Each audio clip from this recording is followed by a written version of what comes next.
leg day for the YouTubes. We're starting? All right. Well, I guess we'll start with some warm-ups.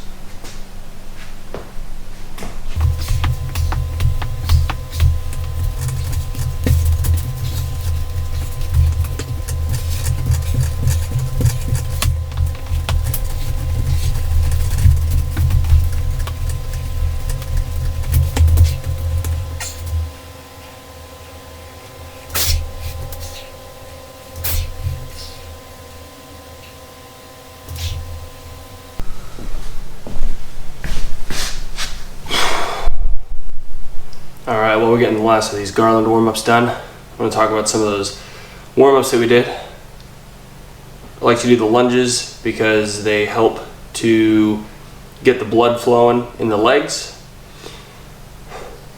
The leg swings I like to do as it helps to open up the hips and keep the heart rate up as we're doing a more active exercise. And then these garland poses, you can get real low in them. It helps to make sure that we remember all the basics of a squat form, right? We want to keep a neutral neck. We want to keep our knees with our toes without leaning forward too much. We still want to make sure that we're planting our feet entirely all the way down. You just want to do this for 15 to 20 seconds for each of these. Get a good stand and head back down. You want to do that 3 or 4 times. And just get everything moving, make your body know that you're starting to work out, and then it's time to get the real moving going. Alright, so we are downstairs in the living room today, and all we're going to be using are these two fellows right here. We got a group of bands here, and a group of bands with the carabiners. I know that some of you guys are going to have other types of carabiners like the ones right here, but we're just going to use these today, and I'm going to loop them together at the ends of each of these in some points, and sometimes just hold them freely in my hands. Either way, it doesn't matter. You can do all of these exercises with either types of bands. Alright, first we're going to start off with a traditional squat. So for these, what you want to make sure to do is, well, with all the band exercises, you want to make sure that it's firmly planted in whatever place it's going to be.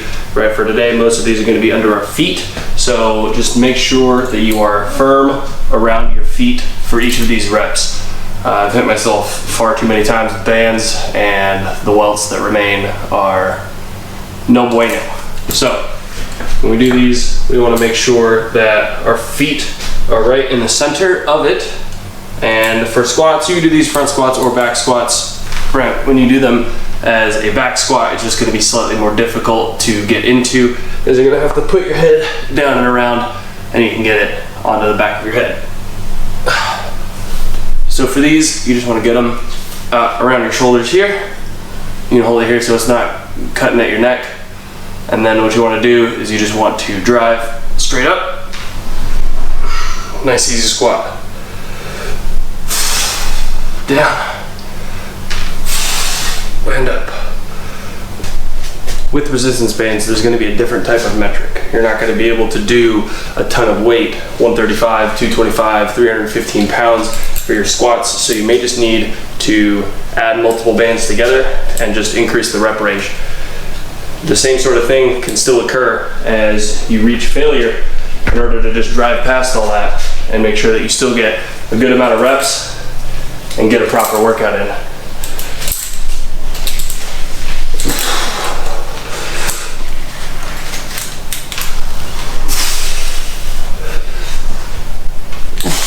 And so with these, what you want to make sure is that with a squat, you're utilizing each part of your leg.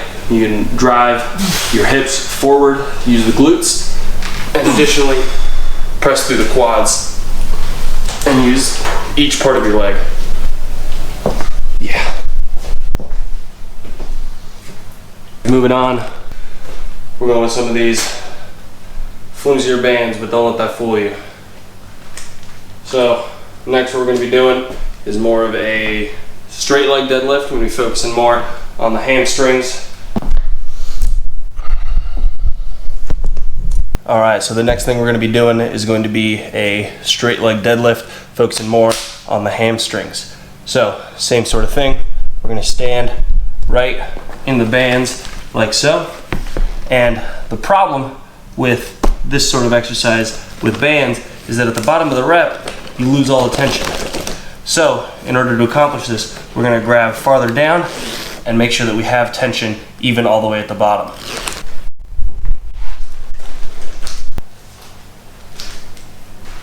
All right, we're on the bands now.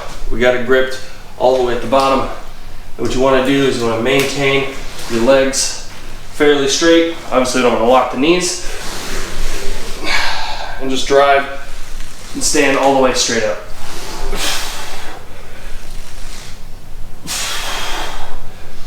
For these straight legs, you want your butt to go back just a bit. Right? We don't need to be standing straight up with our legs locked. You want to have your knees slightly bent and your butt will stick out just a tad. You're going to drive with the hamstrings and get all the way up. Let's do a few sets of these.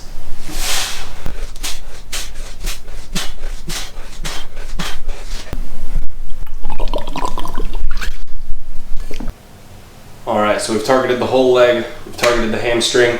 Now let's hit the glute. So for these, what we're doing is a good low lunge.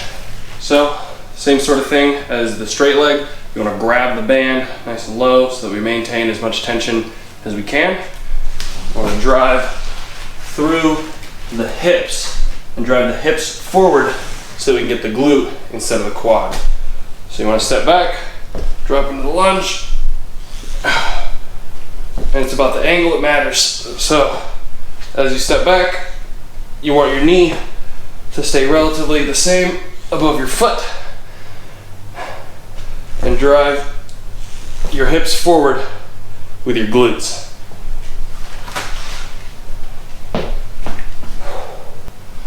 One thing you want to make sure you remember is that you want to maintain the same sort of resistance for your right leg and your left leg. So with these, once you finish with one leg, make sure you keep your hands where they are around the band. That way you can just immediately wrap it around the next leg and keep the same sort of weight.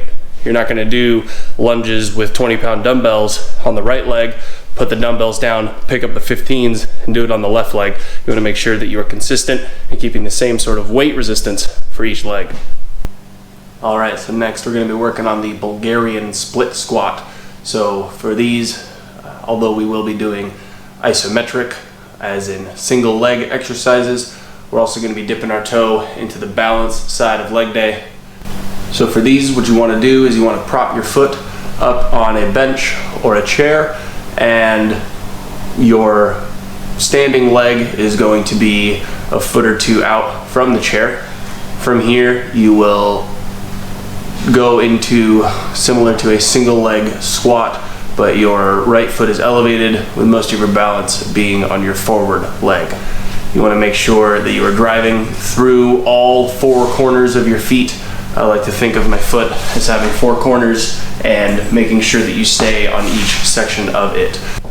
All right, the last thing we're running through today is going to be the pistol squat. So for these, you want to make sure that your foot is firmly planted.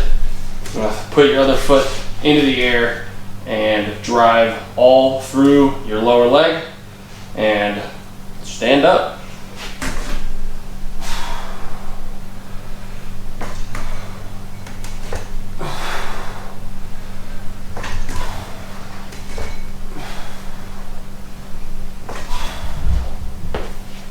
The pistol squat is designed as a more advanced sort of isometric single leg balance exercise. So if you are unable to do simply your body weight, feel free to get a higher sort of seat to lower down onto, or something else that you can balance on until you can determine that you can do it solely on your own. If you feel ill-equipped for a proper leg day with only resistance bands, I suggest you get down to your workout station and get some workouts in with these bands. It is not easy. It'll keep your heart rate up and you'll be sore the next day. So thank you guys for watching. Hope you learned something. Please share it, and thanks for ruining the outro.